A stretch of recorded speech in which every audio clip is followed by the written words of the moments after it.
Welcome back to another video. It's Bradford City v Barrow match reaction. A 2-1 defeat on Graham Alexander's first game as the Bradford City manager. Let me know your thoughts on the game in the comments down below. Like the video if you do and subscribe if you're new as well. All the support is massively appreciated. We didn't get off to a good start, conceding 24 seconds into a game. Really poor defensive error from mainly Stubbs for the goal to allow Telford the space. Lost his man in the box and it were pretty simple tapping for him.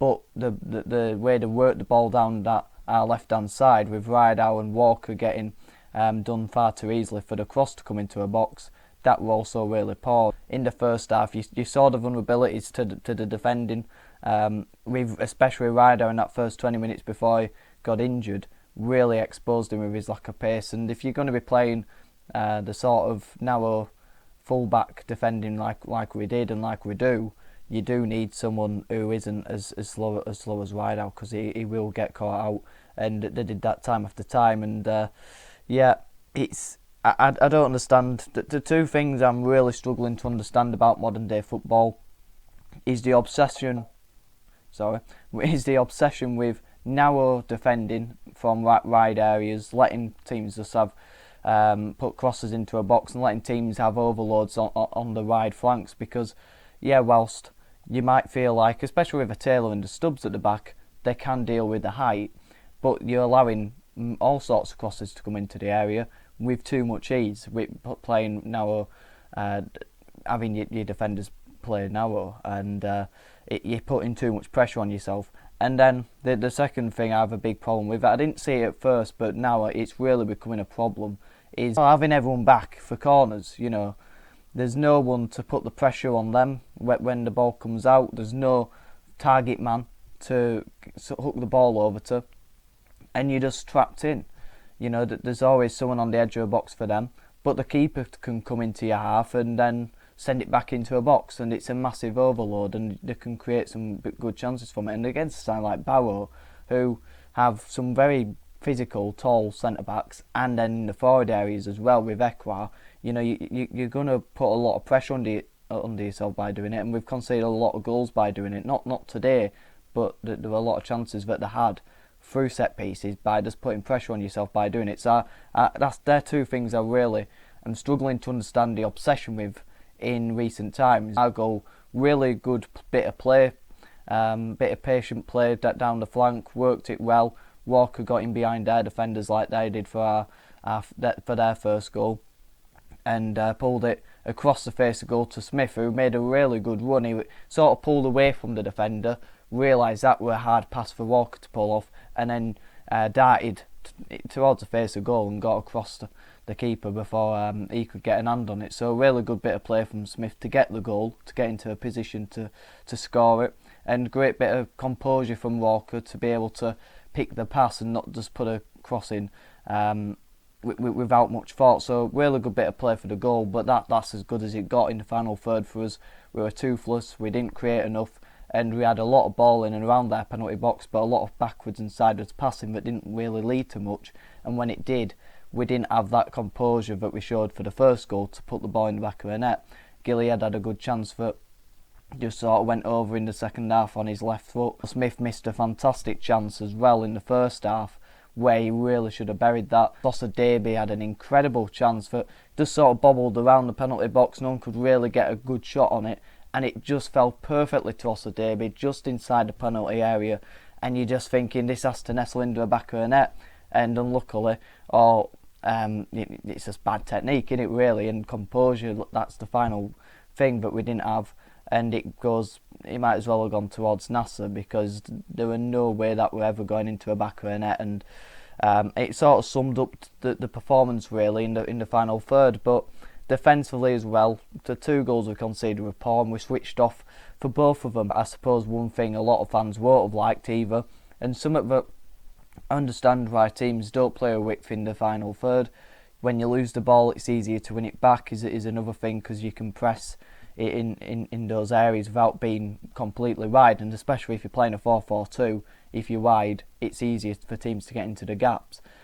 So that's one reason, but another reason is of course to be intricate and to create the chances like we did for the first goal. But with that, you've got to be persistent, you've got to be patient, and you've got to have really good technical footballers. And in League Two, you are going to struggle. I'm sick of teams time wasting and referees not clamping down on it. Even though every season in the pre-season they say they're going to clamp down on it, they never do.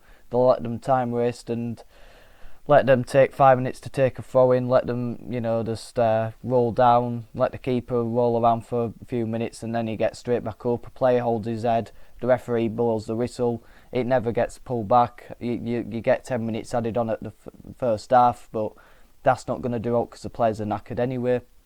You don't get that time back because in the added time the players are knackered, they can't put that effort in, just book them. Because you can clearly see, and referees clearly can't, but every fan in the stadium, whether you're a neutral Barrow fan or a Bradford City fan, you can clearly tell when a player is time wasting. But referees never can, unfortunately. But you've got to really clamp down on the yellow. They've really got to give those yellow cards out, and they want enough. And we see it every season. We're clamping down on time wasting. You won't be seeing that. But then they never do, and they want a yellow card shown for time wasting today, and they were doing it for a good, all second half really, so a good 40 minutes at least. So yeah, terrible officiating on that side of it, and there were a few penalty shouts, but they were tame really. I don't think there should ever be a penalty for those. But and Smallwood had a terrible tackle on him. I hadn't seen it second time, but first time I thought that were a red. It was dangerous, it was late.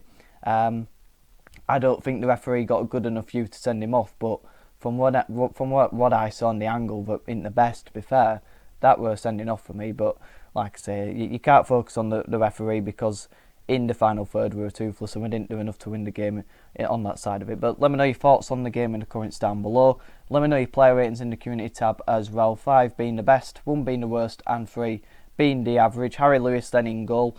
The 2 goals I don't think he could have done much about, to be honest. I think the ball was already in the back of the net when it left the player's foot, and his distribution were okay. So I'll just give him an average 3. I don't think there was much else he could have done in the game to have an impact on it. Halliday gets a 4 and the contender for man of match, but he doesn't get my man of match. Really solid, rock solid. We're playing this narrow defensive line and quite a deep defensive line at times in the first half. And he don't have bucket loads of pace, but what he does have, he reads the game really well. And when he gets caught out in that position, because that's the way we're playing, he covers for it by getting a good byline tackle in, and it goes out for a corner. He did that loads of times, shelled them out. And then going forward, I think his crosses lacked a bit throughout the game. Our crosses were terrible, not getting past the first man. Ash Taylor, I mean, at first I thought he was at fault for the goal, but after seeing it again, it is Stubbs. It is Stubbs' his man, it Stubbs' his area, and he just loses concentration of where his man is and goes towards the front post instead of sticking with his man and dropping back a couple of yards. But Taylor, throughout the game, I thought he was pretty competent, really. In the air, dealt with a lot of their directed balls towards Ekra, dealt with him really well, one of the most physical strikers in the league. And those are those type of games that Ash Taylor's going to do well in, when he's got that physical striker he can have a battle with, whereas when the quicker players in behind, he's going to really struggle. So I'll give him a 4 because he was pretty solid really, to be fair to him. Stubbs gets a 3. No, he don't. He gets a 2 because he's at fault for the goal. It's cost us that. And second, it's just a bit of a scramble, really. I think as a defensive line, we're all over the place, so you've got to blame them all, really. But yeah, he cost us with the first goal, and then throughout the game he improved a bit, but you can't be making mistakes like that so early on in the game. 24 seconds in, you should be concentrated, and you shouldn't be still in the dressing room. And unfortunately, at that split moment, he was. Liam Rideout, he gets a 2. He wasn't on the pitch long, but when he was a big weakness. When he was replaced by Ugo, there were much better improvements. So when Richards comes back into the team, like it should be next game, I'm sure we'll see a big difference, and teams will really target that, and they did in the first half, getting a good few opportunities down his side. So again, another poor performance from Rideout. Into midfield, Smallwood gets a 3. I don't think he did all too good. I think he controlled the game pretty well. His passing numbers are always pretty high. A lot of safe balls, yes, but I think that always comes from the manager with Smallwood. We saw the difference when McDonald played him, it was much more of an expansive performance from him. Whereas under Hughes and today under Alexander, it's a lot more about controlling the game, and you see that a lot from Small, and he does it well, to be fair.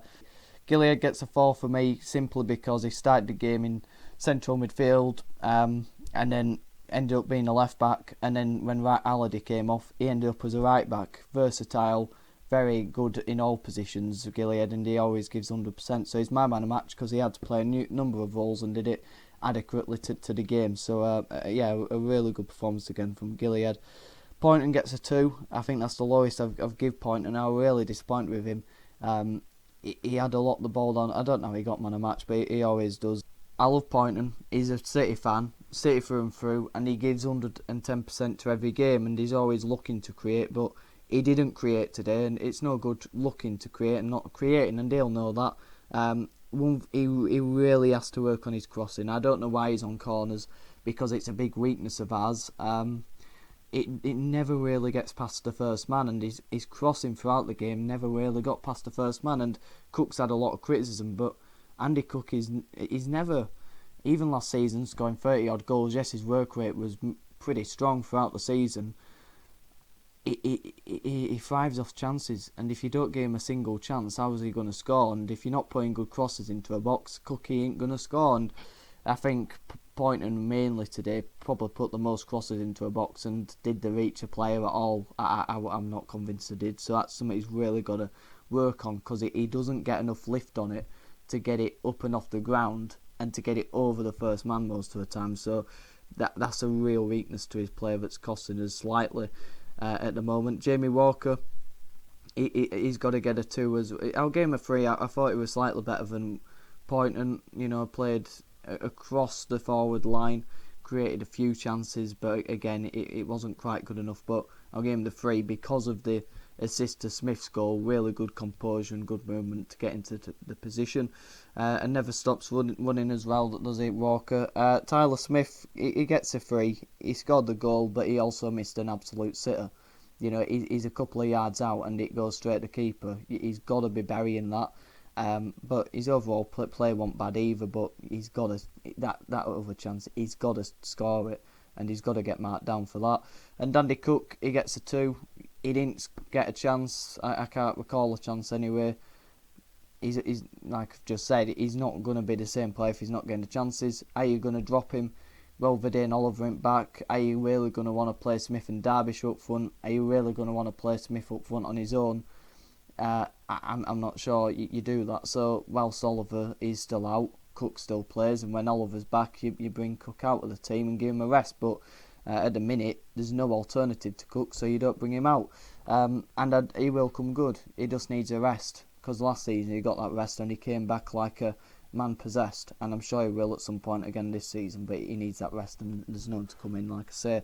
So my player ratings are in. My man of match goes to Gilead. Let me know your man of match, your player ratings in the comments down below. You can do it in the community tab. Let me know your thoughts on that defeat. We're down to 18 for 7 points off the relegation zone. I really don't think we'll go down, but we can't be complacent, and we can't just think, we're too big to go down, because we can.